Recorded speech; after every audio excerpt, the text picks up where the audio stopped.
Good morning, কেমন আছো সবাই? আশা করি সকলেই ভালো আছো। আমি অপুর সংসারে স্বাগত জানিয়ে শুরু করছি আজকের এই ভিডিওটি।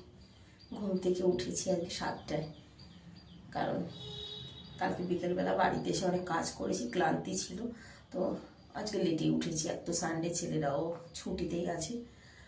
একটা ব্রাশ নিয়ে চলে আসছি ছাদে, কারণ কি আমার ছাদ বাগানটা এই 5 দিনে কেমন হয়েছে সেটা তোমাদের সঙ্গে শেয়ার করব। তাই তো চলো দেখি আছে কিনা কিছু, সেটাও কথা যে আমি তো বাড়ি ছিলাম না, বাদুড়ে কত দূর কি ক্ষতি করেছে। দেখো, ব্রাশ করতে করতে তোমাদের সঙ্গে আমার ছাদ বাগানটা শেয়ার করি। এই কুমড়ো গাছটা 2 পাতা ছিল, হয়েছে 4-5 পাতা। এটার মধ্যে পুঁই শাক লাগিয়ে দিয়েছি, অনেক পুঁই শাক হয়েছে জানো তো। আর এই যে টমেটো গাছ, আমি ওই জুস খেয়ে বা সবজির এগুলো সব এর মধ্যে ফেলি, তো দেখো কি পরিমাণ টমেটো গাছ হয়েছে। এই বেগুন গাছটাও একটা বেগুন হয়েছে, এই যে। আর এই দেখো, না গো বাদর আসেনি, গাছে বেগুন হয়েছে দেখো। বেগুনটাকে ছোট দেখে গেছিলাম, আজকে তুলে নিয়ে যাব ভাবছি। বেগুনটাকে তুলেই নিয়ে যাই, বুঝেছো? ও বাবা, কাটা আছে তো গাছে আবার। ও কাটা গো। এই দেখো, জানি না আরো বড় হবে কিনা, তুলে তো ফেলেছি, ওর বাপি রাগ না করে। আর এখানে একটা ফুল ছিল, আমি কাপড় দিয়ে ঢেকে রেখে গেছিলাম, এই যে আছে ভিতরে। থাক, ঢাকা থাক, ঢাকা না থাকলে আর থাকবে না। এই যে ফুলগুলো শীতকালে একদম ফোটে না, গ্রীষ্মকালে খুব সুন্দর ফুল ফোটে। এই যে এখন থেকে ফোটা শুরু করেছে, খুব সুন্দর ফুল ফুটবে। শীতের সময় একটা ফুল পাওয়া যায় না পুজো দিতে।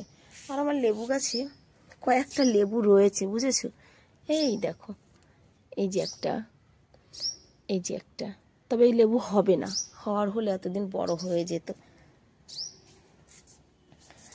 প্রচুর পুঁই শাক গাছ হয়েছে আমার।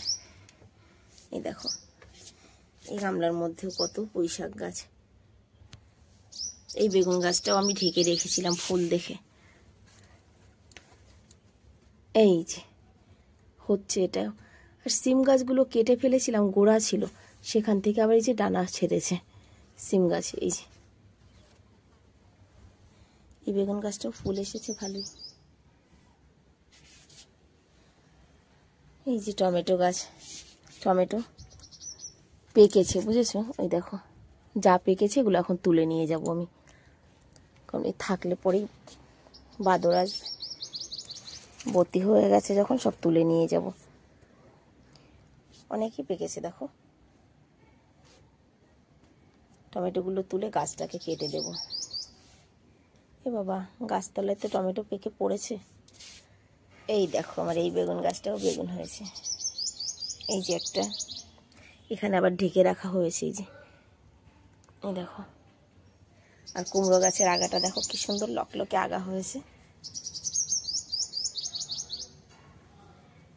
এখান থেকে উঠেছে কুমড়ো গাছটা।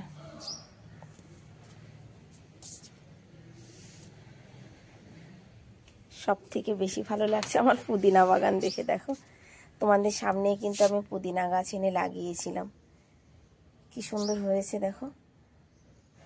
একদম গামলাটা ভরে গেছে।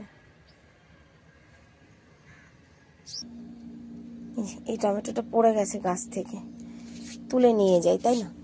যেগুলো পেকেছে এগুলোকে আমি তুলে নিয়ে যাই। আধা পাকাগুলোও নিয়ে যাব, কারণ কি ঘরে বসে পেকে যাবে ভাবছি। তো হয়তো দেখা গেল আজকেই বাদর এসে হাজির হয়েছে।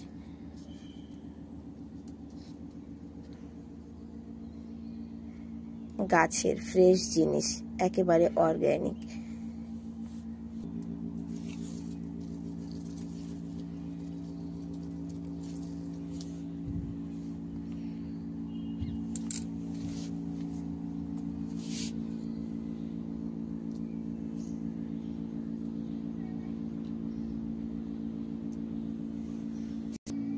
সকালবেলা বাগান থেকে একটা বেগুন আর কয়টা টমেটো তুলে নিয়ে যাচ্ছি।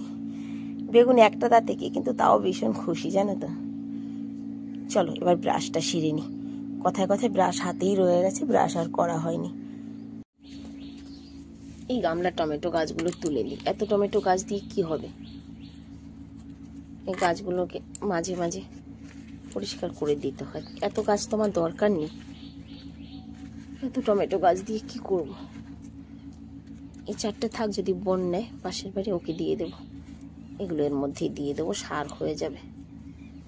আজকে গামলার মাটিগুলো একটু খুঁজে দিতে হবে, কারণ কি অনেকদিন হয়েছে গামলার মাটিগুলো খোঁজা হয় না, একটু খুঁজে খুঁজে দিতে হবে।